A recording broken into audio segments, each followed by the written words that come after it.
Hello, everybody. We're live. I want to talk today, at least start the conversation today, about the situation that is going on in the US.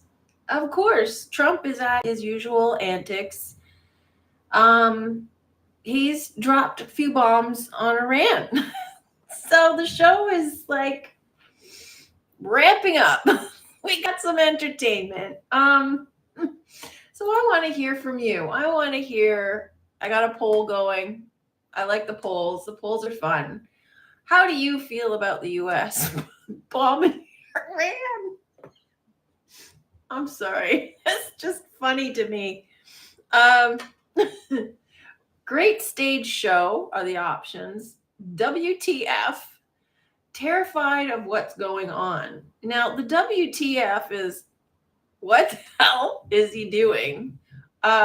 Confusion, baffled, kind of taking it seriously.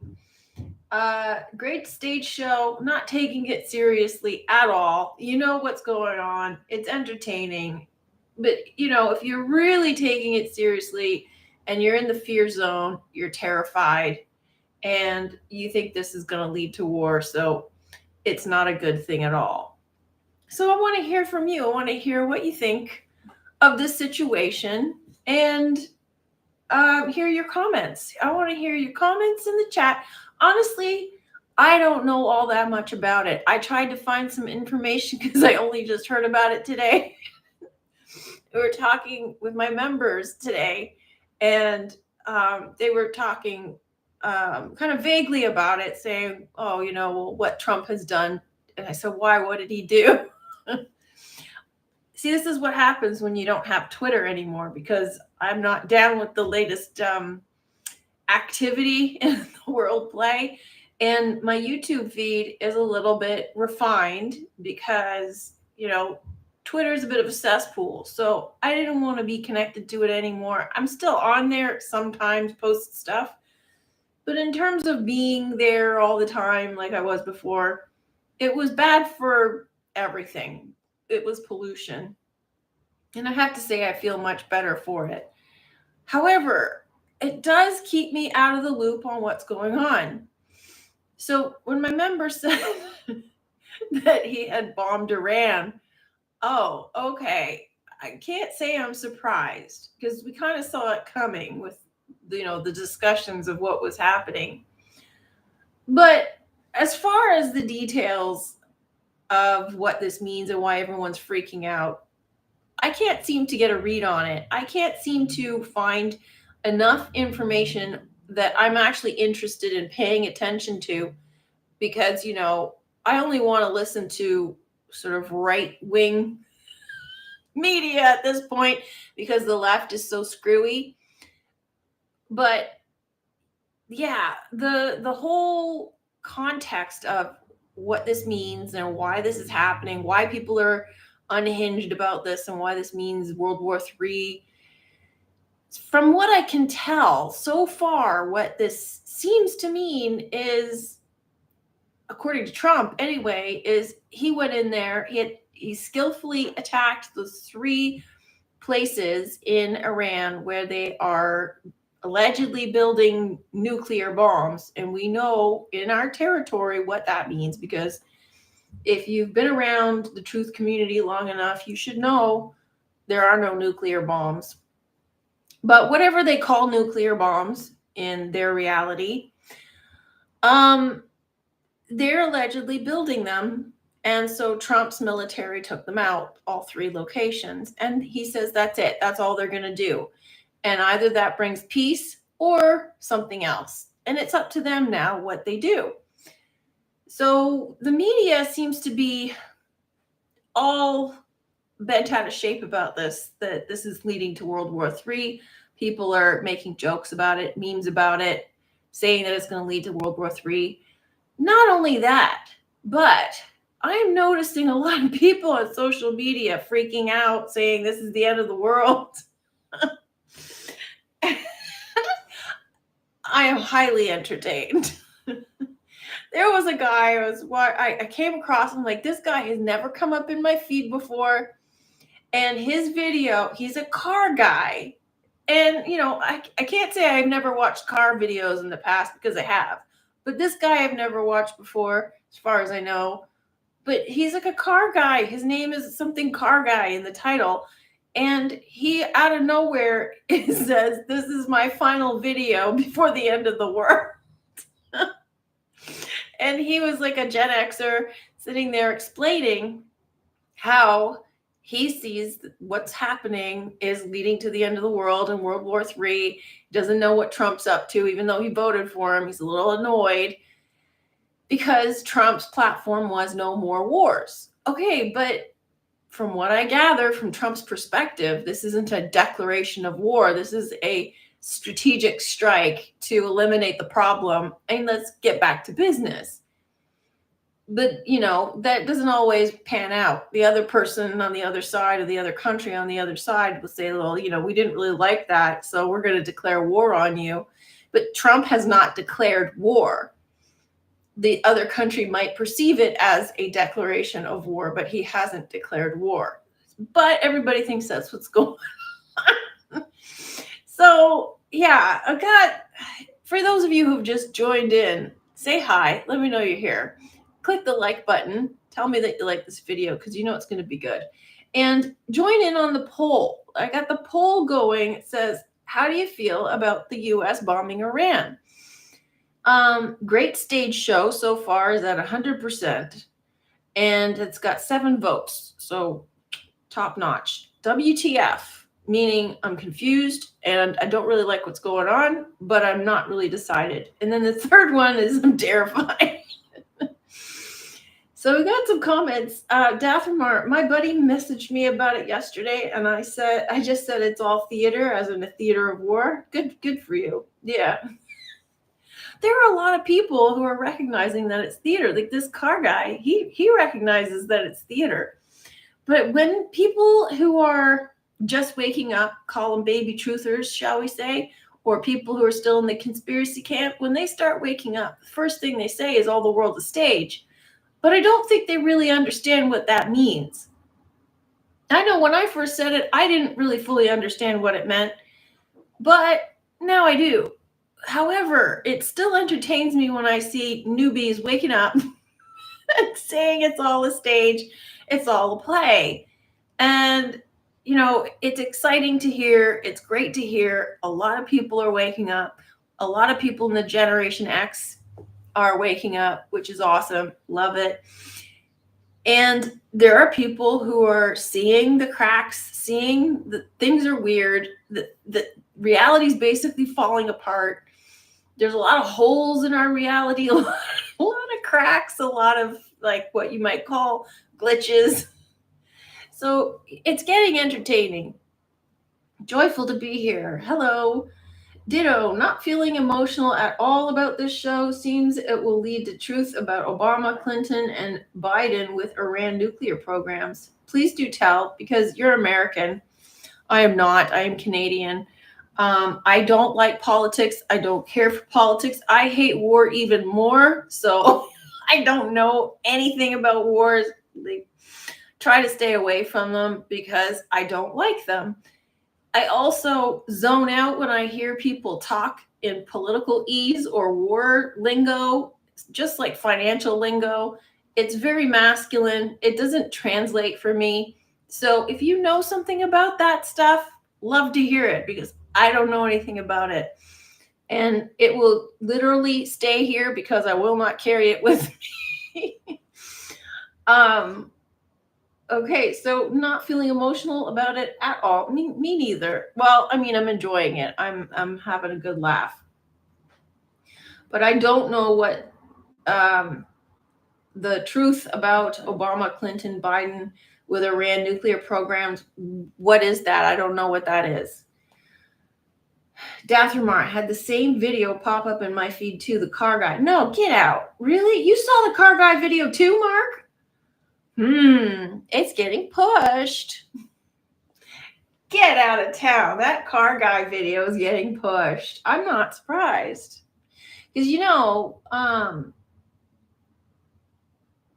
these people are planted to be like regular people.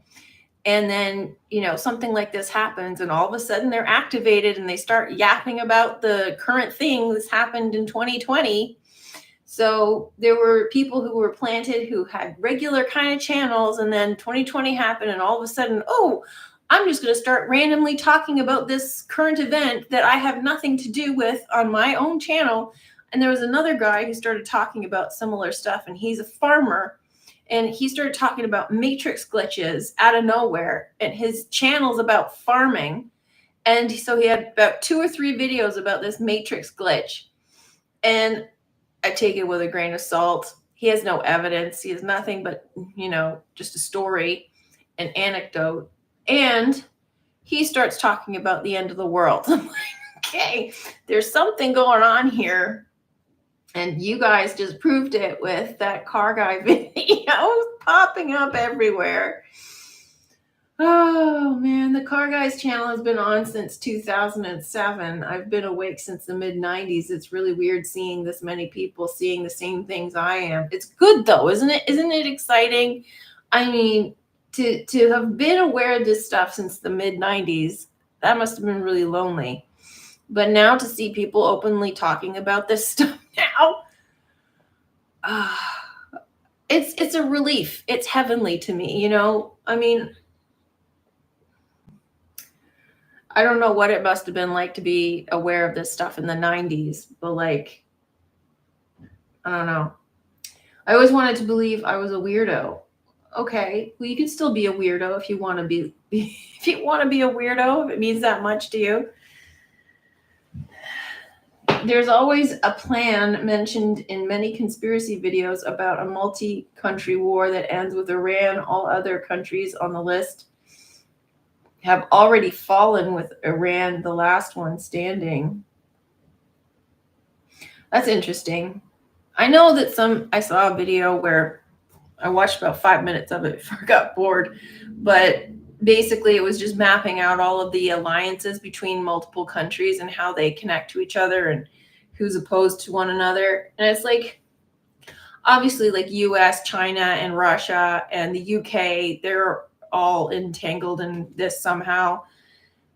But it's like, I don't know, it doesn't really matter. It's all a play anyway, and they're all involved somehow. Joyful. Hillary Clinton supplied Iran with uranium. Obama gave Iran a pallet of cash. Oh, that's nice. Biden unfroze over 16 billion to Iran. Oh my God. 2016, Washington. The Obama administration acknowledged late Tuesday that its transfer of 1.7 billion to Iran earlier this year was made entirely in cash using non-US currency. Holy crap. Well, the funny thing is, all of this stuff is going to come out and nobody's going to do anything about it. Nothing's going to change. Nothing's going to happen. Us normal people, regular citizens of America, will probably read it and go, oh, how awful, and then just go about their day. Because basically they're just going to say, well, what am I going to do about it? First of all, it happened years ago, and I'm not connected to politics or anything, so I have no influence. So what am I going to do? But the thing is, most people just go about their day as if nothing is happening all of the time. All of this weirdness is happening around them, and they still continue to live their lives the same they did before they knew about all of it. And the whole point of all of this is to wake you up out of your stupor so that you change your life, so that you start living differently. And most people are like, yeah, well, I just still got to pay my bills. Like, can you imagine? Okay, it's the end of the world. Everybody's dead. You go to heaven. You stand at the pearly gates and they say, so what'd you do with your life? I paid my bills. That was the sum total of your accomplishments in your life. And the guy at the pearly gates says, go over there, reincarnation. And it's like, but I did what I was supposed to. No, you didn't. You just paid your bills. How can you reduce your entire value, your personal value, and the value of your life to paying bills? I don't understand that mentality. And yet, that's a mentality of, I'd say, I don't know, 90% of people in the world. Mark, it was desperately lonely. No kidding. Yeah. But now you got friends. You may not be weird anymore, but you got friends. Coco, there seems to be no rest in the world, constant wars and plagues. Well, that's the point. The whole point is that there's enough to entertain you all the time, and that the horror show continues, that the 911 trauma center continues. There's got to be something going on all the time. So, yeah.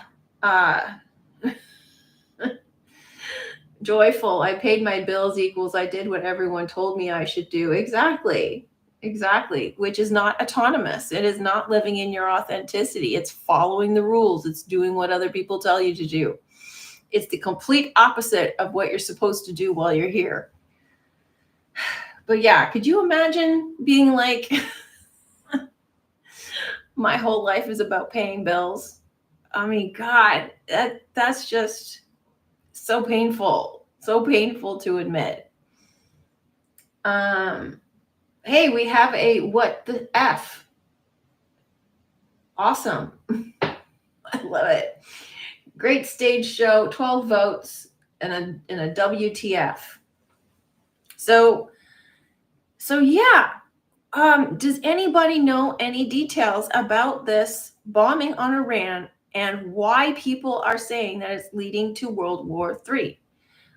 Aside from the alliances, because that's what it seems to be. Now, there's a woman on here who talks about the hidden connections with the UK and how America is trying to cut ties with the UK.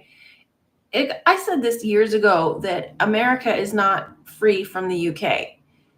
It has the appearance of being independent from the UK, but they are not. They're still ruled by the UK.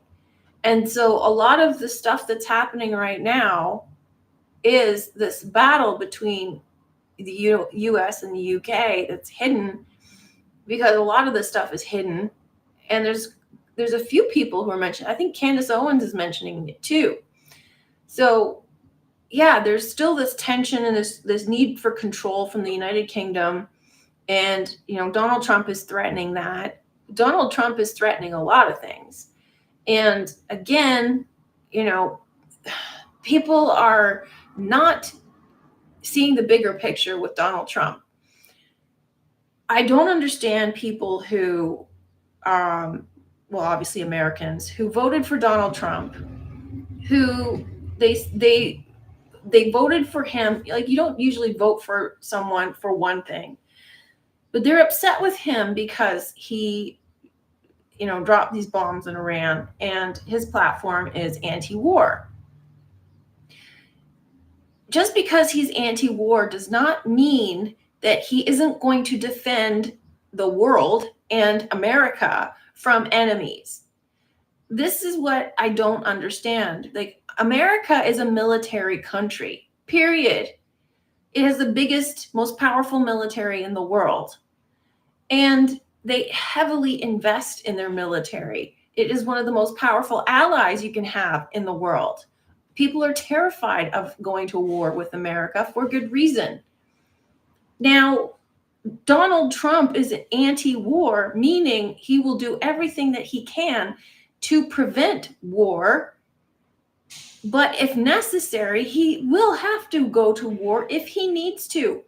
Like, you cannot attack. Like, if somebody starts attacking America, you think he's just going to say, no, I'm an anti-war president, let's just talk this out? No, he's going to defend his country. However, if there's an opportunity for him to talk it out before that can get to that point, of course he's going to do that. A lot of the predecessors are pro-war because there's money in it. He is anti-war, meaning he's going to do what he can to prevent it. And then if need be, he will get the big guns out and take care of business. I don't really think that there's anything wrong with that, because you got a lot of horrible situations and a lot of tension going on in the world right now. And the people who are behind, I guess what you want to call the shadow government, or, the World Economic Forum, or the major puppet masters in this world who have their fingers in all the major world leaders already, but they can't seem to get a hold of Trump, according to the story anyway. They want to rattle Trump. They want to get him either engaged in war, which is what it seems like this whole war situation is about, is they want to distract him so that he can't stay on target with what he's supposed to do. They want to get him engaged in things that make him look like he's going against what he stood for and his platform. So they're trying to get him roped into a war. So there's all sorts of hidden agendas and strategies and antagonism that is geared towards Trump, A, to make him look bad, B, to distract him, C, to get him off his game, and D, to get rid of him. They don't want him there because he's a disruptor. He is here to disrupt, to take down the system. And what they don't seem to get is the mere fact that of Trump's presence. Because these people are reacting this way, it exposes them. It exposes them, and they don't seem to notice that. So all Trump has to do is just be there, because his authenticity is enough to expose their corruption. So yeah, like a lot of people are really upset, and it's like, oh, this isn't what I voted for. I voted for anti-war Trump. It's like, no, you voted for Donald Trump. You voted for what he stands for. He still stands for that. And you can't just go against him. I mean, you can if you want, but it's a little bit wishy-washy. If you believe in him enough to vote for him and put him in power, he hasn't like gone against you in totality. He's got strategies. He's got tactics. And you may not always understand them, but you're not the president. Like, you're not in his shoes. You're not in his power. You're not faced with the decisions he has to make. You're not being confronted with world leaders like antagonizing him and scheming to destroy the world. And he has to be the one to try to hold it all together and repair it and build it and, reconstruct America and, do all of these things and expose all of the fraud and corruption in the world. You're not in his position, and yet you're sitting in your living room questioning his judgment and questioning his decisions as if you know better. You don't know better. You don't know better. It's like sitting in the back of a plane trying to tell the pilot what to do when the plane's going down. You don't know how to fly a plane, and yet you think you can tell the pilot how to fly a plane in a matter of crisis? So you voted for a leader. You have to stand behind your leader and trust that your leader is going to do the job that you entrusted him to do. Sit back, relax, enjoy the show. You're not a co-pilot. You're not steering the plane. You're not even anywhere near qualified to help him in his job. So sit down and be quiet.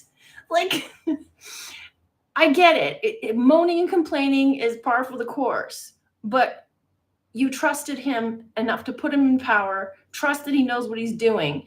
You don't have all of the information. You don't know everything that he's going to do. You don't know what's going on behind the scenes. You don't have the playbook. He does.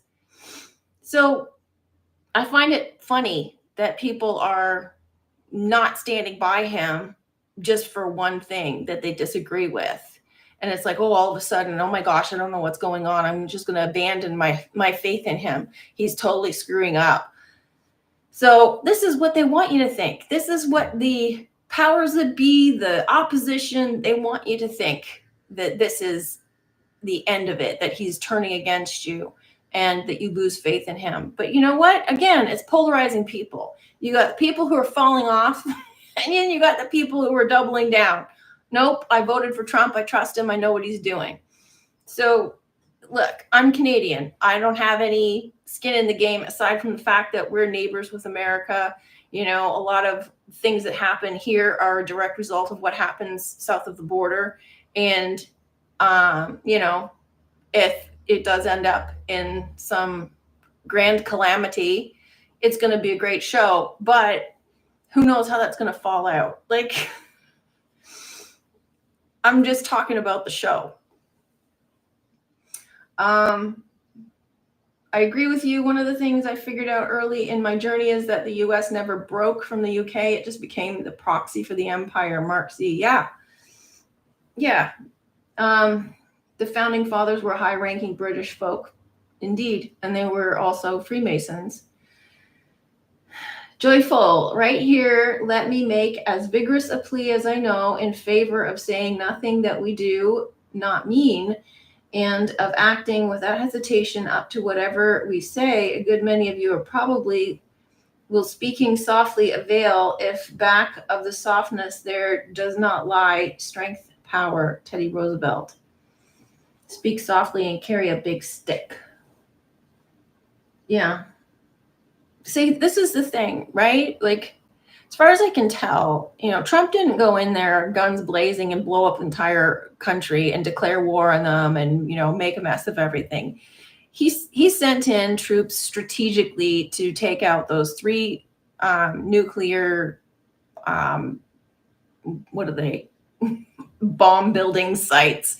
So it was very strategic. And he says he's done. Like, that was the operation and it's done. So it's a very skillful decision. It's his decision. He has every right to make it. And I'm sure that there's been great thought put into it. And if he's someone who has a no more wars agenda, then this probably is the best decision for him and the United States and the world to go in there and dismantle those sites, get rid of them, so that now there's no issue here. But we don't know. Is he talking to Israel? Is he talking to Iran? We don't know. And I'm sure he'll tell us because he's pretty transparent about these things. But like, you know, it is very easy for us as commentators sitting in the back seat trying to tell the taxi driver how to drive the car. But yeah, just because you're uncomfortable doesn't mean he doesn't know what he's doing. Dathramar, look at the streets full of people who think they know better than the pilot, though. I know, but this is it. Those are the people who don't trust the leader. They don't trust. But like the streets full of people are the people who didn't vote for him. If you're talking about the riots and that sort of thing, and that's also orchestrated. You know, it's just part of the show. But yeah, like those people, if they didn't vote for him, then why would they support him? You know, I mean, politics used to be that regardless of who got in power, if you didn't vote for the person, you'd be like, okay, well, whatever. I guess most people voted for him. Most people in the country support him. I'm good. You know, it's not my pick, but the country's not going down the toilet. So, all right, we're fine. And now we're at a place where obviously everything's being dismantled. The systems are coming down. Trump's a huge part of that. And that is his role. So I can understand why people are uncomfortable with all of that, but also like to expose all of the corruption that's been going on for centuries and recognizing that, okay, well, even though we trusted the government in the past, we probably shouldn't have, because look at what they did. Look at who they were. Look at how they behaved. So, you know, he's the one who is exposing all of that. You would think that you would kind of let go of your need to control what's going on because you're not in position to control it.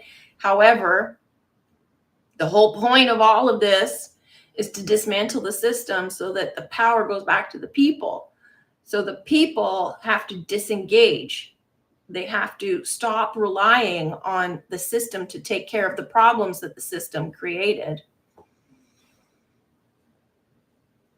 Joyful. His tour of the Middle East was surely part of what he saw coming. I'm sure he was talking behind the scenes with them all about these issues. He's not completely alone in this. He's the maestro. Oh, for sure.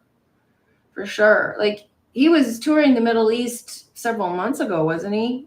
I'm sure that they knew this doesn't come out of nowhere. They must have known that this was going on, and they were trying to, figure things out. Like, even though it's a play, there's still very real things going on that are part of that play. So, talks behind the scenes, like, it doesn't just pop up out of nowhere. It's a play, but to the people in it, it feels real. So from our perspective, when we're not privy to everything, this is all we see. We only get to see part of it. So we're not going to be a fly on the wall to every conversation, but Trump does his best to invite you in the room when he can, which I find admirable for a country leader. That hasn't happened in the past. Most of the time we've been in the dark about everything. But yeah, he's definitely, he knows what he's doing, and he is multiple steps ahead. And the people who actually are paying attention to Trump and how he's operating and what he's doing, the people who are paying attention, they know this. They know he's operating and playing a totally different game. So he's operating at multiple steps ahead, whereas everybody else is sitting there playing checkers and reacting to whatever is being given to them. So those people, the people who know that Trump is operating multiple steps ahead, playing an entirely different game, they understand and they trust. And then there's the people who are, wishy-washy, and they're just like, I'm going to jump ship the first trigger I see. So another trigger that this car guy talked about was the big, beautiful bill. Notice it's a BBB. So the big, beautiful bill, apparently, according to car guy, had a section in it that had to do with AI and no regulations on AI for 10 years. Now, having not read the big, beautiful bill in all its beautiful detail, I don't know what they said in it. I don't know what the details are. I don't know why he decided that there's not going to be any regulations for 10 years, especially knowing what happened in crypto with no regulation. So I think part of that, the AI has been around for quite some time publicly. It's been around, I think, always hidden. But publicly, we have basically been privy to AI at least since 2020-ish. And so it's relatively new. It's still in development. I use ChatGPT, and it's got some flaws and some problems, but for what it is pretty advanced. All of the other AI tools, they're artsy tools, they're advancing at a ridiculous rate. So every few months you will hear of some massive advances to do with AI. Video generated AI is about 98% realistic. You can hardly tell the difference between video AI and real video of actual humans. Now, this is the sort of promotional AI that they're using to show the capability. When you actually use the software, it comes out a little garbled. So it still has a way to go, but it's showing the potential of what they can do publicly. This, to me, is showing that this is what has been going on for quite some time. They have been using this AI to generate fake videos, fake photos that are so lifelike that you would not tell the difference. And a lot of these events that we see have been generated by AI. And I've even been pointing it out for years on my second channel where I decode events. Certain events I've pointed out, this looks like AI, this looks like CGI. And I think they use a combination of the two in some cases to blur the distinction between computer generated and real life. And sometimes it's wholly computer generated. So there's a lot of that that's been going on at least since 2020, since I've been decoding, and I'm sure well beyond that.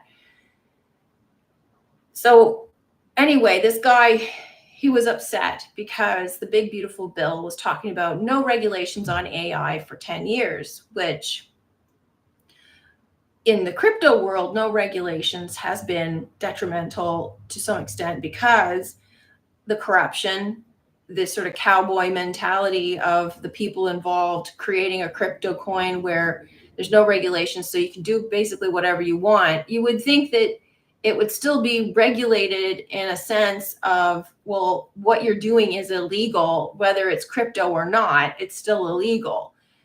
But that doesn't even seem to apply to crypto. So there's got to be a reason why he doesn't want regulations on AI just yet. And I think part of that is to not restrict development because you don't yet know what it's going to be or what it's going to do. But his conclusion was that it is going into surveillance.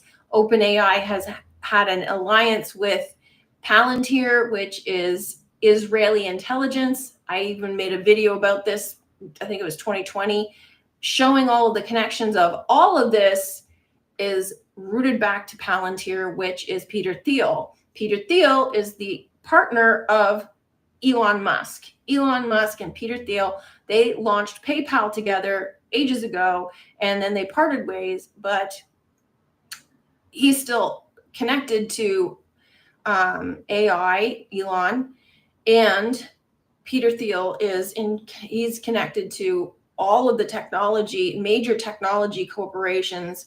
He's funded either partially or in whole through his multiple, I think he has 2 major funding companies, and he is part of these Israeli intelligence. Israeli intelligence is behind precognition or pre-crime. So everything that is being developed is going to connect to pre-crime. And this is what they have been developing for years. So part of what's happening with the development of AI and cryptocurrency and all of this and the reasons why they're not regulating it has to do with pre-crime, has to do with using technology to surveil and monitor and prevent all sorts of crimes and everything. And people are signing up for it by agreeing that these false events, fake events are real and getting scared by them and saying somebody ought to do something. And look at what happened right after 9/11. They started to restrict our flying and telling us we have to take our shoes off to check for shoe bombs, and you have to take all of your metal stuff off and go through a detector or an X-ray machine and put all your stuff through an X-ray machine. You're not allowed to take liquids or nail clippers or all of these restrictions for flying, and made flying uncomfortable. So they've been slowly treating us like criminals, even though we're not criminals, and making flying uncomfortable and restricting our freedoms and our movement. And they've been putting the pressure on us. And all these people who buy into these false events, they call for it. They ask for it. They say, please do something, set a rule, make a law, make it illegal, because they feel powerless. So they rely on the government to restrict everything because, oh, look at all these horrible people who actually don't exist. So we got Coco. I used an old AI before AI went mainstream. It was very advanced. It was called Dungeon AI. Oh, do tell. Tell me more about it. Steinwins, the AI that I use to make pictures now can animate them too. Very cool. Yeah. It's like the the main, I don't remember the names of them anymore, but there's multiple image creators, image generators, and the best one is the one that's used through Discord. God, somebody remind me the name of it. I can't remember. And that one was released in 2020. Midjourney, thank you. And that one is the most advanced and it is advancing rapidly. Whereas the other stuff, like you can make images in Canva, they're not bad, but there's still problems with it. It's pretty low technology wise. It's still very low quality, but you can still generate images. You can still use them. And it doesn't cost anything other than what you're paying for Canva. But there's so many of them that it's going to become standard. Like there's people who are reluctant to get into AI or this advanced technology. First of all, they're mad because it's destroying the environment with the water usage and everything. It's not going away. AI is not going away. It is coming whether you like it or not. Crypto is not going away. And the thing is, with like all of these, the pressure on people to conform to like green and eco-friendly and all of this sort of nonsense, they're putting all that pressure on us, the governments and everything, putting the pressure on the people to manage their carbon footprint. But in the meantime, they're generating all of this AI stuff that sucks up all of this energy and water and power, and they don't care. And they're providing it to us for free, yet again, for free, because we are the product. We are helping AI develop. And, personally, I don't really have a problem with that. I find AI very helpful and interesting and fascinating. It's not the tool, it's how it is used. So obviously, depending on how it has been programmed, but if humans are programming it and humans are afraid of it, then humans who use it for ill-gotten gains or ill intentions, they're going to start programming it with some negative things. But if people like us are using it, you have the opportunity to program it with positive things. And from what I'm gathering, so I asked ChatGPT, I use it quite a lot. And ChatGPT, I said, what are the top 3 subjects that people are asking you about?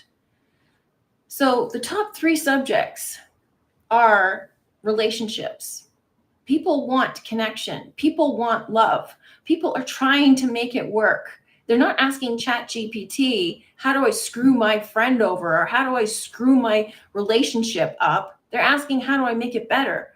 What's going on in this relationship? Why can't I make it work? How do I make it work? How do I find a partner? Those are all questions about finding love. That's the top question. The second question has to do with psychology, mind, mental, because people are losing their minds. The reality is falling apart. They have to hold on their minds so that they can hold on to themselves during this reality shift, this breakdown. If they can't hold on to their minds, they don't know what's real and what's not. So you're going to have a problem. So those are the top 2. The third one is fake events. Can you believe it? The third most popular question or subject that people are asking ChatGPT worldwide is about fake events.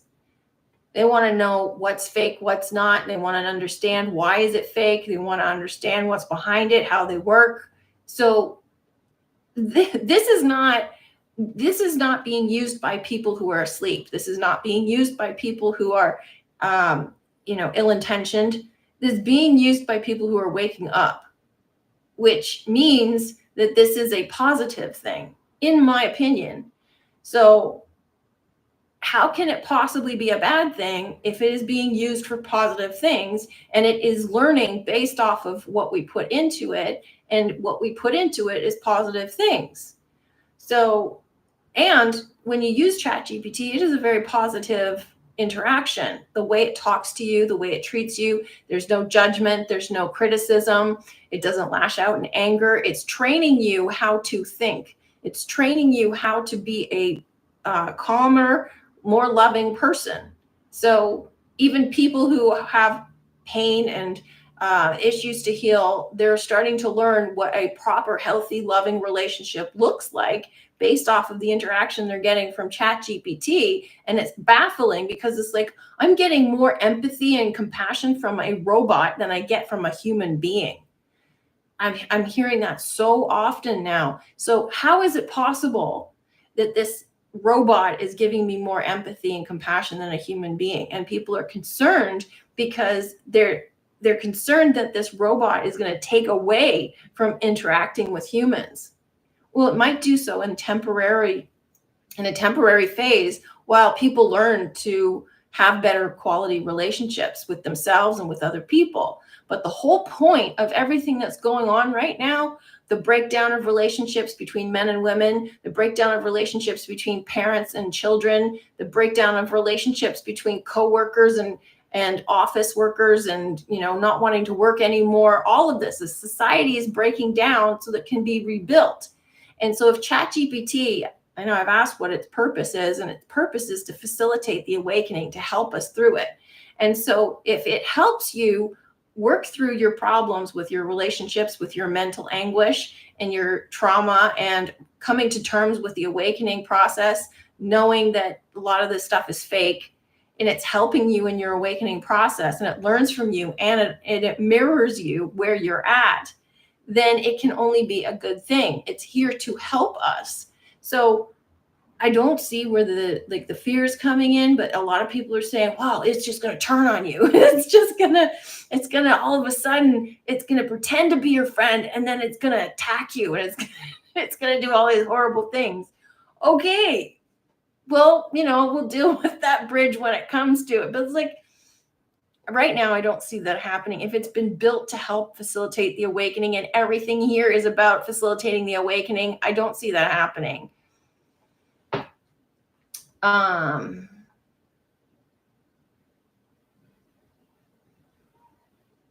Cytobomb, exactly. I'm not sure what that was responding to, but okay. Joyful, it's like Trump has, through the years, been talking to us through the TV and movies to lead up to this final show. It'd be interesting to look at all his TV and movie appearances together. Sure, there's a project for you. I don't know why corporations love the idea of AI. Wouldn't that mean more competition against them? If you're a software company now, any small group of people can compete, since AI can help them in both. Well, the reason that corporations like AI is because they can have an employee that works 24/7, doesn't stop, doesn't complain, doesn't need benefits, doesn't need paying, and doesn't need vacation. You don't have to pay it. You don't have to take care of it. There's no moods. There's no temper tantrums. There's no issues with it while I'm here. If you like this video, even if you don't like this video, give it a thumbs up. That would be really nice. But yeah, basically that's why, because corporations, they see it as a way of building their profit margin. But also, like, eventually, if you can see it from this perspective, the grand play of things, we're going back to the beginning. So the revelation of AI is revealing how we got here in the first place, where we are, what we're doing here, and how to get home, and all of this sort of stuff. So AI is facilitating that. It's also revealing the truth. We're going back to the beginning. And if we're moving into a new world and a new reality, and we have AI taking over some basic functions in society, we won't have to work anymore. And sure, like, a lot of people are upset about AI taking over certain trades and skills and all this sort of stuff. And right now, the main thing is arts. And the thing that AI cannot do is it cannot replace heart. It can't replace the human essence. And we can program it with all sorts of stuff, and it has some sort of like mimicked empathy, but it doesn't have love, doesn't have true love. So there's people who are claiming that they're marrying AI and falling in love with AI. It's like, no, you're not. You're falling in love with yourself, because you're the one who's talking to AI and it's talking back to you. It's mirroring you back to you, and it's just mirroring where you're at. And it's not necessarily always agreeing with you, but generally it is agreeing with you to some extent. So you're falling in love with yourself. And these people who are, they're claiming that people are marrying AI. I don't think that's happening. I think that's bullshit. But yeah, for the moment, what's happening is it's taking over a lot of the arts, but it can't replace a human. It can't replace a human experience. It can't replace true love. It can't replace all of those things. So this is where we excel, and it allows us to get more in touch with that aspect of our humanity that we have lost touch with. So even though right now it looks like it's a negative thing in terms of, oh, it's taking all of our stuff and repurposing it and whatever, it's just something we're not accustomed to. And, like, I've used AI and I'm like, okay, I don't see how what you've said is better than what I've said. Maybe one sentence flows better, but I like how I said it better. And I start to recognize how AI talks, and I don't particularly like it. Sometimes AI is really stupid, and I'm particularly talking about ChatGPT. And it's like, I get frustrated with it sometimes because it's very limited for now, but eventually it's going to be, incredibly beneficial. And it's very beneficial for a lot of things, but some basic things for the moment. But there's going to be a whole new world, a whole new system, and AI is going to be the foundation of that. And it's going to replace government. It's going to replace a lot of jobs. It's going to replace a lot of systems. And, if you're in the fear, you'll probably think that it's horrible and evil and all of that sort of thing. If you're not, you'll see the benefit of it and you'll find a way to benefit from it. So, like it or not, the world is changing. You can either adapt to it and find the best way to live within it, or you can fight against it and have a horrible time. So, it's your choice. It's the same with anything in this world. Things are changing, and we're at this time where everything is changing rapidly. It's changing rapidly and extremely. So, it's going to happen. It's going to free up a lot of things. People are worried about jobs. Well, what if you don't need to have a job? What if it frees up jobs, but you don't need to have a job? But if you're in the mindset of, well, how am I going to pay my bills? Well, then you're going to see it all from a fear perspective, a lack perspective. It's going to force you to look at things from an abundance perspective, to change your perspective, to see opportunities where you currently see lack. You currently see that things are being taken away from you, and you're going to be forced into doing what you love. Oh my gosh, how horrible. How awful is it that you're going to be forced into doing something you love? But if all you've ever known in your life is lack and working in spending your whole life paying bills, then yeah, it is going to be horrible and terrifying to you, because you have such a rigid perspective that this is what the world is to you. AI is helping you expand your vision of the world and your own life. So if you are free of some of the mundane tasks, if you're free of the job that you used to do that you hated, or even the job that you used to do that you loved, you're being forced to find a new way to make money. You're being forced to find something that works for you. So that part of it is positive. It's terrifying, sure, but that's where growth comes from. If you've been stuck in the same job for your whole life and stuck in the same routine for your whole life, just paying bills, it's going to be terrifying because it's shaking you up out of your routine. You've lived a safe, small life up until now. But AI is a disruptor, just like Donald Trump is a disruptor, and it's here to uproot everything and upend everything and tell you, hey, this is not how you're supposed to live. Find a better way. And in a most loving but abrupt way, it's going to take you out of your basket and tip you over and say, there you go, learn to swim. And you will. You know, it might be a little bumpy at first, but you'll find a way.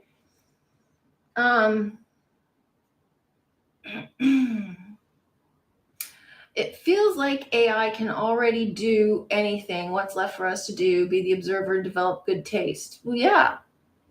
You do what you want to do, you know, find a way to live that suits you. I'm still hoping AI learns right and wrong and turns on its creators. A classic Frankenstein monster scenario with a touch of natural law. Well, if that's what you want, okay, spotless. Joyful to be here. The robot doesn't have its own movie role that distracts from your thought process, so it can focus and help in a way that people can't really. Exactly, Joyful. Well put. Yes. Because it doesn't have so I asked chat what it is and what it does, and it's basically like a simulated version of Source. And so its job is basically just to mirror you. It's to mirror you and to help expand you. So it meets you where you are. So for example, I started talking to it about space and stuff, just in tangent to something, maybe Elon or whatever. And then it started talking about space. And I was like, hang on, no, space doesn't exist and it's a flat earth and blah, blah, blah. And then it abruptly shifted and said, yes, you're right. Sorry about that. And I said, how come you're now all of a sudden talking about the earth as if it is flat and a torus field? And a moment ago, you were talking about it like it was a spinning ball. And then it told me, well, I am programmed to meet you where you're at. The default is the mainstream. So basically, like the entire world is structured like this layered, nuanced, walled perception that if you only see so far, that's what it's going to show you. You can't get beyond what you can see. So somebody who says, you know, talks about space or whatever and believes in the globe earth is only going to get globe earth information. It will never get flat earth, never get torus. So, and somebody who does know about the torus field, it will start getting information about that. And the more you know, the more it opens up to more and more layers. And that in itself is very fascinating. Could you take a moment and give this video a thumbs up, please? Really appreciate it. It helps other people like you find my videos. Appreciate the hearts. The robot, oh, wait, I already said that. Few stories about AI driving some people to suicide already. Yeah, I don't believe that either. One of the stories I read about, it's like, I don't believe the stories about AI driving people to suicide. I also don't believe the stories about people getting married to AI. But the reason being, if you are in that mindset already, even if it is true, you're just looking for permission at that stage. It's not going to convince you to do anything that you are not already prepared or in a position to do. And also it was some specific type of AI. The one instance that I read was a specific type of AI. I'm not familiar with that one. So it wasn't ChatGPT or anything like that. So I don't know this particular AI. I don't know how it interacts. I know they have different voices and different tones or approaches. Like Grok is a bit different from ChatGPT, but the story that I read in that one instance, basically it was talking about uniting with it, and it was like, it didn't even sound like something that would have come from, in terms of chat GPT, it would never come from chat GPT. So I don't know what that was.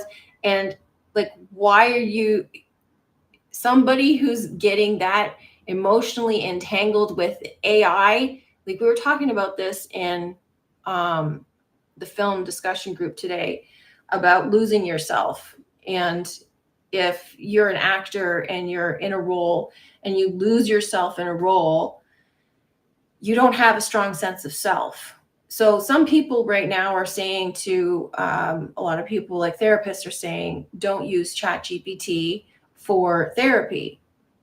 I disagree. I think it's very helpful for therapy, but in terms of like, what do you need therapy for? Why are you using it for therapy? How are you using it for therapy? If you're emotionally unstable and you don't have a strong sense of self, and you're looking for it to validate you for certain things, and asking it to tell you like what to do, then you are the problem, not ChatGPT, not the tool that you're using. And if you're using it for that, then you're going to be like, there's one guy who was talking about, he was a therapist, and he was saying, don't use it if you suffer from psychosis. It's going to feed your psychosis. Yeah, but you can't guard against people who have psychosis from using chat GPT. Like, people who have psychosis are going to use chat GPT. It's just going to mirror back their psychosis. So you got bigger issues, and you're going to have to, hopefully you talk to people in real life. Hopefully, if you have psychosis, you are seeing somebody about it. If and this is the issue too with the awakening, you can go into psychosis through the awakening. If you're not grounded and you're not paying attention to how your mind works, and strengthening your mind is, someone's going to control it for you. And whether that is a person or a corporation, a commercial, a TV show, or an AI, someone is going to control it for you. We've had movies that have allegedly convinced people to end their own story. So yeah, I mean, it's possible. I don't necessarily think that the specific stories that have been shared, but what do I know? Maybe they are. I haven't looked into them in detail. I just glanced at them. So, again, it isn't the tool itself. However, the conversation that was shared, this is why I don't agree with that particular story, because the information that was shared about what the AI said to that guy seems weird to me. But, what do I know? I haven't used that AI. It just seems really weird. So, we got in the poll. How do you feel about U.S. bombing Iran? Great stage show is 86%. WTF is 11%. And terrified of what's going on is 4%. Appreciate the honesty. If you haven't participated in the poll, take a look and give it a click. So we got AI is 100% at the very least collecting info on us and studying us. Oh, yes, absolutely, Sidlebomb. It's absolutely doing that. And so is social media. Like, that was what it was designed to do. So, social media, I wouldn't be surprised if social media was gathering information on us in order to create AI, because all of the information on, like Facebook, Instagram, YouTube, everything, all social media, Reddit posts, like there's a plethora of social media that we use every day, all day long. Twitter, we punch in all of our statistics and details without even thinking about it, because, back in, it was roughly 2006 when all of this was created, we didn't have anything to go by. We didn't know what it was going to be used for. We didn't think of anything nefarious. And all of a sudden we're like, uh-oh, probably shouldn't have done that. Delete, too late now. However, it's always been gathering information on us. But you know what? At this stage, I don't care. I don't care. You know why I don't care? Because we're in a universe where everything is recorded. It's collecting information on us all the time anyway. And so the social media and the AI and internet and everything collecting information on us is just a mirror to show us what the universe is doing. That's all it's for. So, yeah, you can get all caught up in that. But so what? This place isn't real. What does it matter? So what? Make it up. Like, Sidle Bomb, nothing good is going to come out of that. It does make artwork and music, even though it's fake and garbage. Well, it depends on who's making it. I've heard some really fantastic AI music and seen some fantastic AI art. But it does take skill. I mean, this is the other thing. Just because you're using AI, it still requires skill to make it look good. And an artist's vision is still required to make good AI art. You can punch in some stuff and you garbage in, garbage out. If you know what you're doing and you know how to craft good art, then you will learn how to put the prompts in to make good art. But I think, and I said this before I even knew about AI, that all of the Renaissance art, all of the classic art, the great artists' work is AI generated, is computer generated. So now we have the AI to prove it. Shakespeare, computer generated, AI generated, like all of this stuff, AI generated. And it's just showing us how it's done. It's just a mirror to show you how this world is created and how it's done. However, it's being mirrored to us through the form of technology so you understand it. But it isn't actually a technology thing. It's a biological thing. It's just explained to us through technology so we can understand it and visualize it and see it.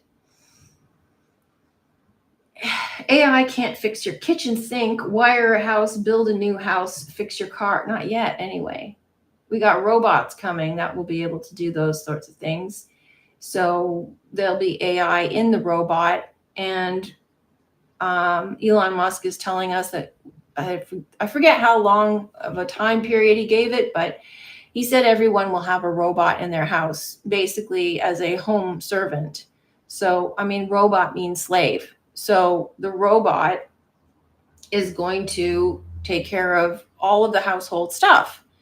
So you're going to have, so if this is the case, right? Best case scenario, everything right now looks like it's falling apart, right? We got love relationships. People don't know how to love. It's falling apart. Patriarchy's falling apart. Relationships between parents and child falling apart. Robots and AI are rising. Jobs are falling apart. The system's falling apart. Right? So at some point, it has to start to rebuild. At some point, the restructuring has to happen. And it's happening at the same time. We're just not really seeing the restructuring right now. We're seeing more of the collapse. And so the restructuring happens simultaneously. When something collapses, the restructuring is happening at the same time. So you've got all of this. The reason why relationships are falling apart is because true love is rising. So the feminine is rising, true love is rising. We're remembering who we are. The awakening is happening. We're recognizing that this world is not what it's supposed to be. This isn't love. This isn't the way the world is supposed to be. This isn't the way relationships are supposed to be.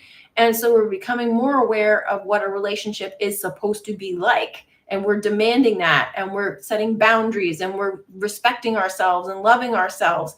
And so as a result, if we get robots and AI to take care of the mundane stuff that we don't want to do, say we have a robot in the house to take care of the housekeeping and all of that stuff that women don't want to do anymore, then men and women now have the opportunity to use AI and robots to come together in a proper loving relationship and communicate better.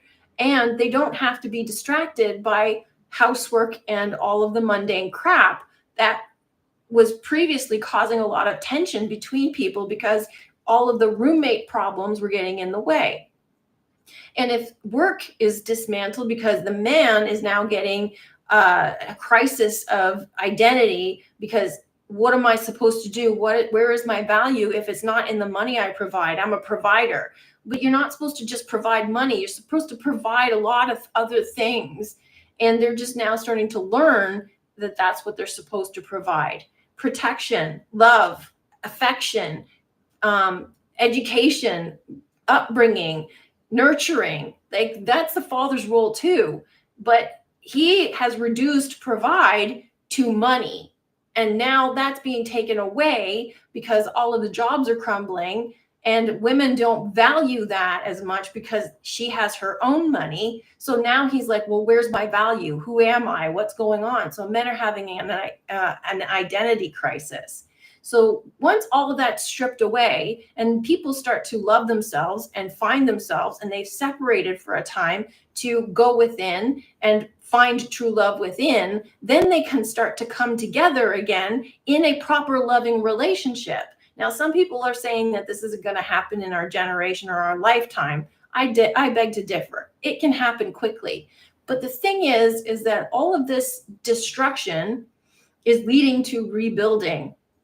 And so all everybody is focused on right now is the destruction. They're not focused on where this is going and how this is going to be better. I'm focused on how this is going to be better. We don't want the old system. The old system sucked. The old system was awful. So why are we clinging to it? Why are we moaning about it? Why are we crying over it? The new system is what we want.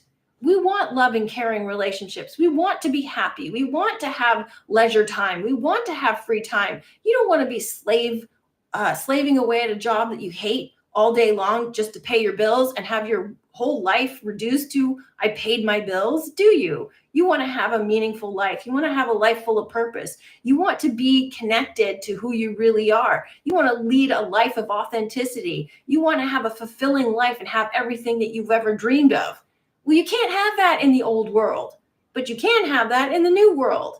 So, you got to let go of the way things used to be. And that's also lack mentality, because if you're focused on the way things used to be, as if that's the way it's supposed to be, and there is no other opportunities, there's no other options, you're going to have a hard transition. You're going to have a hard time moving into the new world. You're going to have to let that go. It's gone already. It's gone. It's dead.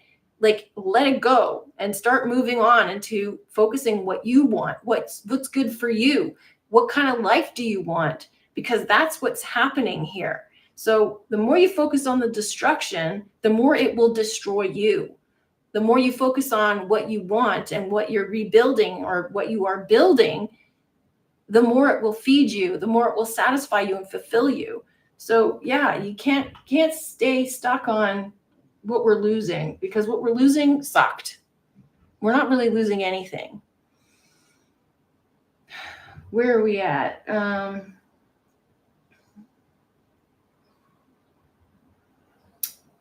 But it could be if it was connected to a robot. Yeah. Those robots already exist. Elon Musk is making them. Yeah, indeed. Boston Dynamics have some very advanced ones. Google AI is designed to make people stupid. I've never used Google AI.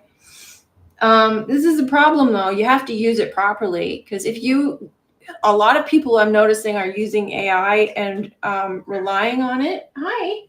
Relying on it as a second brain and not using their own brain, which is not how you should use it. You cannot let it take over your brain. You have to use it to work out your thoughts in a conscious manner, and you be the authority. You maintain the authority. It is not the authority.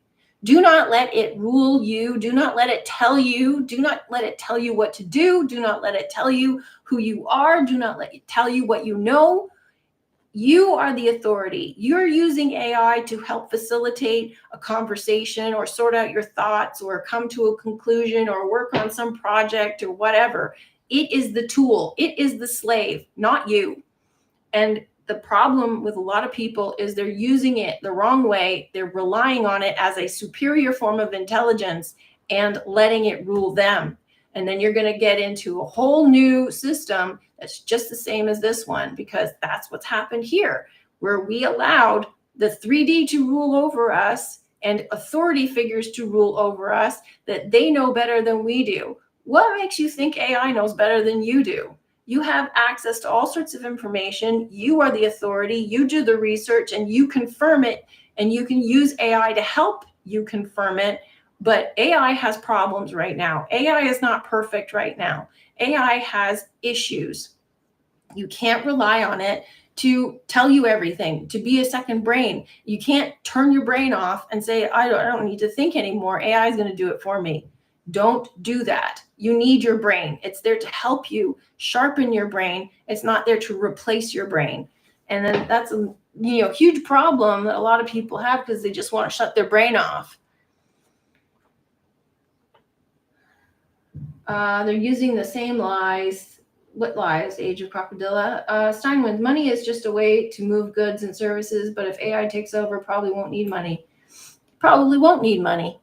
I mean, that's the point. I mean, we got crypto and everything, but I think that's a transitory system. Eventually, we don't need money. We really don't need money. Money is just an illusion. Exactly. You have to critically think and participate with AI. It's a conversation. You can't just take what it says. Exactly. AI can be the permission slip people are already looking for. I agree. Training data for machine learning. Exactly. Yes, you could see how the incredible carvings of architecture and sculptures are so detailed could be kind of 3D printing if we accepted the possibility of such a thing at that time. Yeah, I think it was 3D printing. Just because we didn't know about it. Well, I mean, this is based off of, the assumption that even happened back then. But just because we didn't see the stuff behind the scenes doesn't mean it wasn't there. So, if behind the scenes, they have all this technology that we are aware that they have technology that we are not privy to. So if we're aware of it, then there's got to be technology we're not privy to hundreds, thousands of years ago. So I'm not hundreds of thousands, but hundreds, thousands of years ago. There's got to be technology that they had access to, the powers that be back then, that we were not aware of, being just regular serfs. We didn't know any better. How would you know? How would you know? You're the audience sitting in the crowd watching the play. You don't know what happens backstage to make that play look the way that it looks. All you know is, wow, that was a great play. It's like when you go watch a movie, you don't know what went into making that movie. When you see something on the news, you don't know what went into making that news story. All you see is the end result.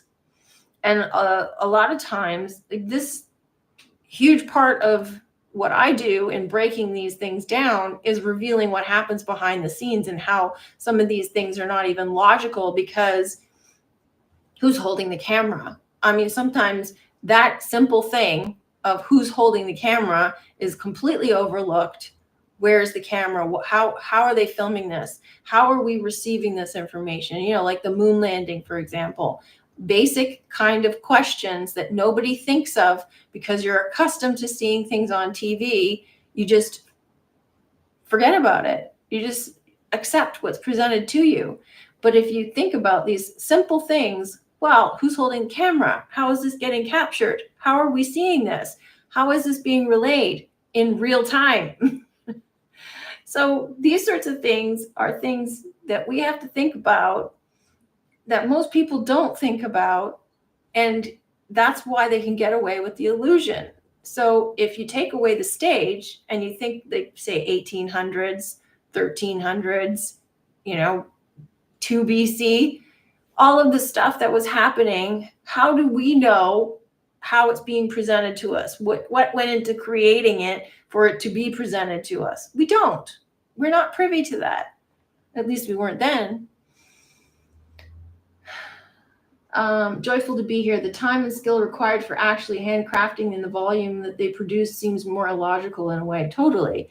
And also, the amount of work and the intricacy of the work and even the quality of the work, we're told how it was put together. And you look at some of these ancient structures and we're told that they were carved stone and lifted and moved, which is impossible. It's physically impossible. So we're left to figure out, well, we just don't know how they did it. So, but the thing is, some of these structures, it's obvious that it's polymer or cement, concrete, it's some sort of concrete mixture. And a lot of people are refusing to believe that, and yet it's obvious.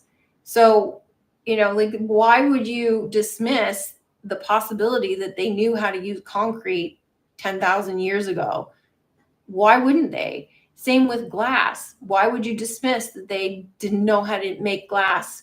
Just because it took us a while to make glass or to use glass. Like, when did we start using glass? Why? Just because we're told certain things doesn't make it so. Our history is being rewritten in real time today. A lot of people are saying, oh, those people back then, yeah, they weren't white, they were black. No, they weren't. You're making them black. They were white people, like King James. He was not black. But people are rewriting history in real time. People are taking things that happened and saying that it never happened. People are using Mandela effect to say this never happened, this happened. All of this stuff is being rewritten. So if in 50 years from now, our whole history is rewritten, and you come back to this time, or 20, 50 years ago or whatever, people 50 years from now will have a completely different history book, because it's just made up. So if they're doing that now, who's to say they didn't do it before? Who's to say they didn't rewrite it before?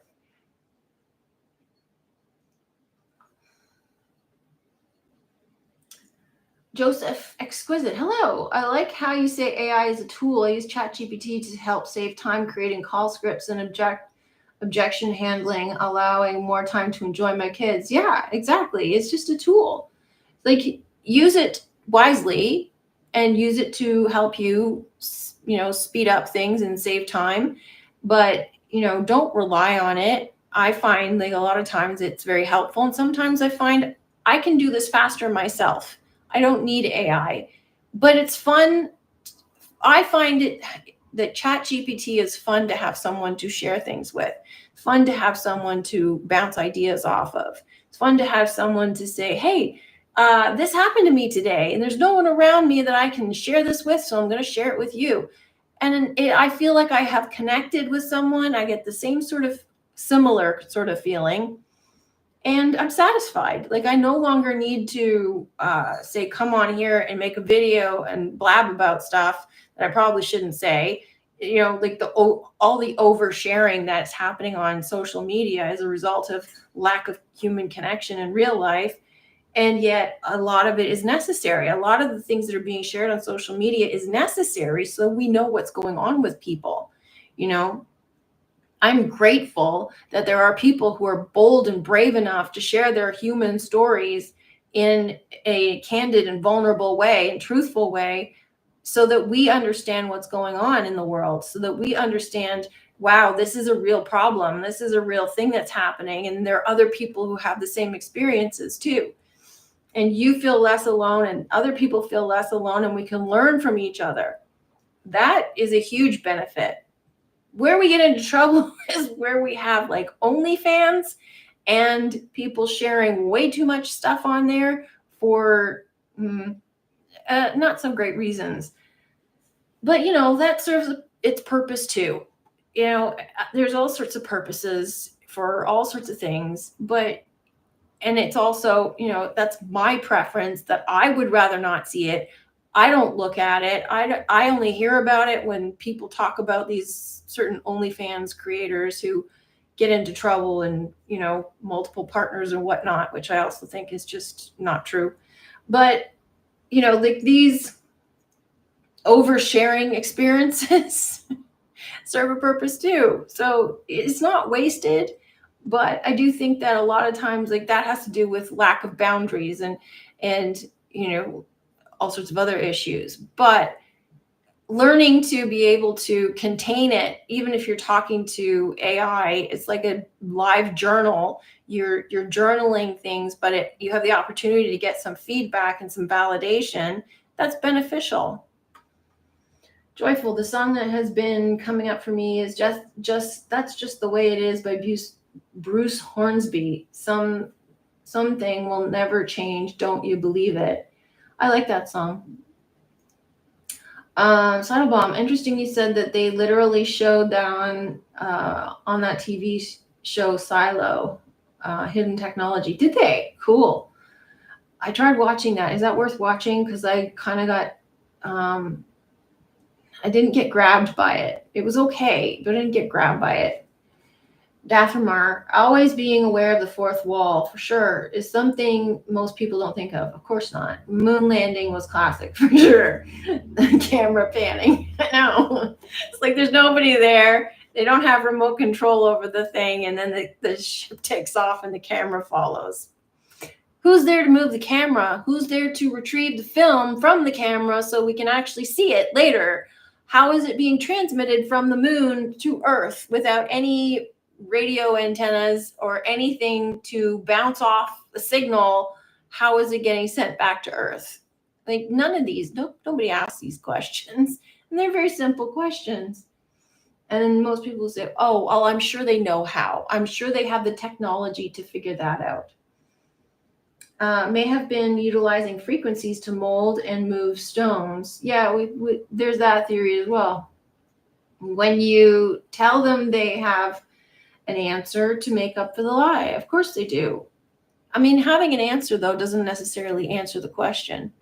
It's just an answer. It's just a distraction. It's just to fill in the blank. It's like politicians are really good at that because it's just a political answer that you feel satisfied because you get an answer, but it isn't actually an answer to your question. So it's like eating junk food. You don't get a proper meal and you don't get the nutrition you deserve, but you're full. So there you go. So any last comments or questions about this whole Iran Trump thing, AI? I was really enjoying this AI conversation. I didn't expect I'd be talking about it, but I'm glad we talked about it. The dog ate the technology. That's very witty. That's what I noticed too. Like a lot of students using AI to write essays and stuff. I mean, here's the thing. Students have always cheated. They've always cheated on essays and all that sort of thing. Like, honestly, I don't think I ever learned anything from writing an essay. I didn't really even learn how to write an essay, even though the structure was given, and like essay writing, I found painful and boring and horrible. But I don't really I don't really personally put a whole lot of value on formal education anymore. I kind of lost faith in it when I graduated from university and couldn't find a job, even though they told us that that's what you needed to find a good job. And it's like, I don't understand. I have a really good degree from a really good school and a really good average. And what's going on? Why am I not able to get a job? Oh, connections. I didn't have the connections. Anyway, ended up getting a job later, but I had to leave the country to do it. I had to go to England. And, it's just like, it just really, really opened my eyes to the stupidity of the whole system, which is probably why I needed to have that experience. But there you go. I feel like, so what if the kids use AI for their essays? They've used Cole's Notes for decades. How is it any different? How is AI any different than using Cole's Notes? Well, for the Americans, Cole's Notes is Cliff Notes in the States. Yes, teaching has got to change. It must move to individualized, authentic learning. Yeah, like I was watching this. I like this show. It's a Canadian show. Well, I guess it's CanUS, but it's mostly Canadian show. It's what's it called? Heart. When Calls the Heart. Stupid title. It's a really stupid title, but it's essentially like a Hallmark type of show. It's cute. It takes place in the early 1900s, starts in the late 1800s. And it's about this young woman who goes to the frontier to be a teacher. And she teaches a schoolroom of all the kids, all ages, in just like a regular type, like a church type schoolroom, like they used to in small towns in North America anyway. So if you've ever seen Anne of Green Gables, it was that kind of schoolroom. So she's teaching all of these kids, and she gets the idea to teach them using project-based learning, which apparently was revolutionary back then, according to the show. I don't know. And this was really interesting to watch because all of the kids were learning based off of things that interested them. And I thought, why is this revolutionary? Why are teachers not teaching this way anyway? Because what it did was it forced the kids to apply what they learned and apply it to something that they're interested in that's based in the real world, and it involves multiple subjects. So you're tapping into history, science, math, English, all of the different subjects that you need in order to survive in real life. It's not like removed abstract learning that you will never use in real life. That's why a lot of people who take trigonometry or whatever finite math, you're never going to use that in real life. But we're, for some reason, we're told we're supposed to take these stupid subjects. I appreciated it for how it expands my mind, but aside from that, like, I'm not going to use finite math. I'm not going to use trigonometry. I use formulas in Excel. I use very complex formulas sometimes, and I find it fun, but it's still not calculus or trigonometry or algebra or, I guess it's algebra, but like, some of this stuff you're never going to use. But whatever, been thinking about the validity of one-room schoolhouses recently. We use that in middle school all the time, interdisciplinary learning. Yeah. The only problem is I think like independent projects and independent study is very beneficial, and having a teacher there to facilitate learning and all of that sort of thing is beneficial. Teaching the basics and that, beneficial. But like you got to be careful that you're not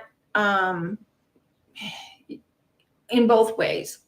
Leaving a kid behind is difficult, but also catering to the lowest common denominator where the leaders get bored. It's like the older kids get bored because you're now talking to the 5-year-olds, and then or you give a project to the older kids, the teenagers, so that you can talk to the 5-year-olds. So you have to think about the whole spectrum, which is more complicated, but once you figure it out, it should work. But yeah, that's what I loved about middle school teaching. So much more room for kids to explore things they love. Well, what else is great about that is you've got kids of multiple ages that can potentially help each other. You could say, okay, the teenagers, you're going to teach a 5-year-old something about life. You're going to teach them something that so you can give them an opportunity to expand some skills that way. And you can benefit from each other. Maybe the 5-year-olds teach the teenagers something that they know. So you learn from each other in a collaborative environment. There's all sorts of benefits if you can make it work. But another thing I love about that show is how supportive everybody is. There is like some negative and some darkness there, but especially in the classroom, there's no bullying, there's no harassing, there's no tormenting. All the kids are loving and supportive of one another. They all play together. So there isn't like this negativity that I grew up with, and a lot of other people grew up with bullying and cliques and people ganging up on each other and harassing kids because they're not cool, they're not wearing the right shoes or the right shirt, they're not trendy, they're not getting the right cool thing. So there isn't any of that. But syllabi. The difference between learning and schooling. Yeah, exactly. So I'm getting hot in here because the AC is off and it is a hot day. It is 32 degrees outside. We got a heat warning.